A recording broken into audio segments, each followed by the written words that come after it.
खुलुमबाय स्टुडिअ दं आं राकेश रामसियारि बर'नि मुंदांखा अल इंडिया रेडिअ AIR आव मेथाइ खनगिरि मेथाइ सुजुगिरि बर' सोमावसारनायनि सासे गोख्रों दैदेनगिरि भुबनेश्वर महिलारि बिथाङा अबथिरा रुंसारि जाबाय। बिथाङा 1963 इं मायथाइनि 1 जानुवारियाव सालबारि गामियाव जोनोम मोनदोंमोन।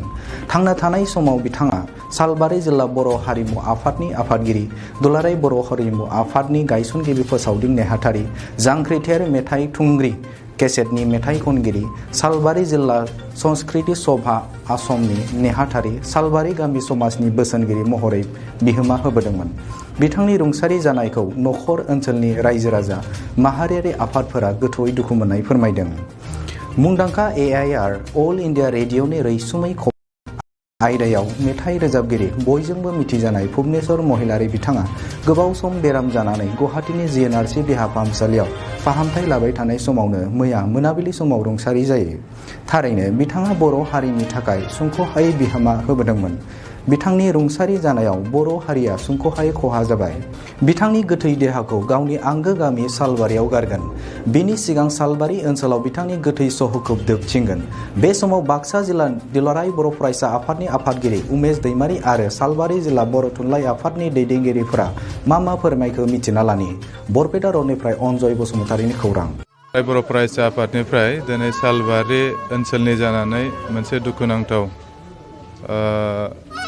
खौरांखौ मोननानै दुखु मोननाय फोरमायदों। मानो होनबा मोनसे समनि रेडिअ आर्टिस्ट आरो जोंनि सालबारि ओनसोल लोगोसे नैबे सालबारि बाक्सा ओनसोलावनो मिथिजानाय सासे मुंदांखा रेडिअ आर्टिस्ट भुबनेश्वर महिलारिया जोंनि गेजेरनिफ्राय गैलिया आरो बिथांनि माखासे अबदानफोरखौ जों जुदि नायोब्ला बै समनिफ्रायनो बर' आन्दलन समनिफ्रायनो बिथाङा मेथाइयाव बा जों हारिमुआव बिथाङा खामानि मावबोबाय थादोंमोन आरो नैबे सालबारि हालामाव बिथांनि मोनफ्रोमबो जिखिनि हारिमुनि अबदान बेखौ जों माब्लाबाबो बावनो हानाय नङा। जेब्ला सालबारिया महकुमा हिसाबै फोसावजादोंमोन बेवहाय 15 आगस्ट 26 जानुवारि जेब्लायबो फालिबोबाय थादों आरो बे फालिबोनायाव बिथाङा खुनु दिन एरायबोआलासिनो गारबोआलासिनो बिथाङा बाहागो लाबोदों आरो लोगोसे जि हानजा मेथाइफोरखौ बिथाङा सुजुनानै होदोंमोन आरो बिथांनि दिनै माखासे फरायसाफोरा दिनै गोबां नाम खामायनो हाबाय। जों आसा खालामदों बिथांनि सोरगोआरि जिउआ जाहाथे आलो गोजोन जायगा मोनो आरो जोंनि हारिमुखौ सिबिनो जिखिनि गोसो गुदुं जानाय लाइमोनफोरखौ जाहाथे बिथाङा जेब्लायबो थुलुंगा होयो बेखिनिखौ मिजिंथिबाय। सालबारि जिल्ला बर' थुनलाइ आफादा जोंनि बे जिल्ला आफादनि मावख'आव मैया 11/10/2021 खालाराव रुंसारि जालांनाय बिथां रेडिअ आर्टिस्ट आरो बारग' सालबारि जिल्ला बर' हारिमु आफादनि दुलाराय बर' हारिमु आफादनि आफादगिरि बिथां भुबनेश्वर महिलारि बिथांखौ जों दिनै जोबथा बिदाय होदों।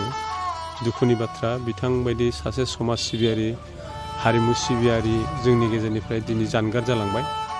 दा जेखि जादोला जों दिनै जोंनि आफाद हिसाबै जोंनि बे जिल्लानिनो सासे मुंदांखा सासे मेथाइ खनगिरि देंखोगिरि आरो फारसेथिं हारिमु सिबियारि समाज सिबियारि आरो बे ओनसोलनि गासैबो आफादफोराव बिथांखौ सिगां जोङो सेंग्रा बैसोनिफ्रायनो नुबोदों जे बिथाङा खुनु आफादफोरावबो बेबायदिनो मेथाइ खननाय दामनाय देनायाव बाहागो लायालासिनो थायोमोन। दा बिथांनि जि अबथिरा रुंसारि जालांबाय बे थारैनो जोंनि जोबोद सुंख'नो हायै बा सुफुंख'नो हायै खहा जालांदों जों बेखौ मोनदांदों आरो बिथांनि जिउमाया जाहाथे सोरगोआव गोजोनै जायगा मोनो बेखौनो जोङो इसोरनियाव आर'ज गाबबाय। दिनै बिथां रुंसारि भुबनेश्वर महिलारिनि थैनाय सान। बिथाङा जोनोम मोन्दोंमोन 1963 मायथाइयाव। बिफानि मुङा जाहैबाय बिशु महिलारि, बिमानि मुङा जाहैबाय सनेश्वरी महिलारि, गामिया जाहैबाय खान्थालगुरि बाक्सा सालबारि बाक्सा।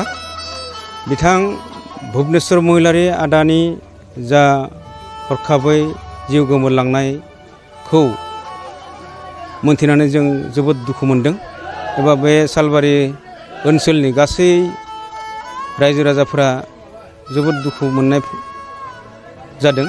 मानो होननानै बुङोबा हारिमु बिथिङाव बिथाङा जा बे ओनसोलाव बिहोमा होलांबाय बेखौ आरोबाव सोरबा फैनानै जोंखौ एसे हेफाजाब होगोन होननानै जों नुहुरना मोनाखै। जियानो नङाथो बिथांनि जा हरखाब रुंसारि जालांनाय जालांबाय बेखौ जोबोद दुखु फोरमायनाय जाबाय। आं सालबारि जिल्ला दुलाराय बर' हारिमु आफादनि जानानै बेखिनिखौ बुंनानै आरो बिथांनि न'खरनि गासैनोबो जोंनि खुलुमनाय बावहरनानै आरो बिथांबायदि आरोबाव जोंहा हारिमु बिथिङाव गोग्गो आर्टिस्ट उजिबावनो हाथोंखौ मिजिंथिनानै बिथांनि बे हरखाब रुंसारि जानायखौ सहायनो हायैयाव आं फंनैसो रायजो राजाफोरनि सिगाङाव बिबुंथि लाखिनाय जाबाय।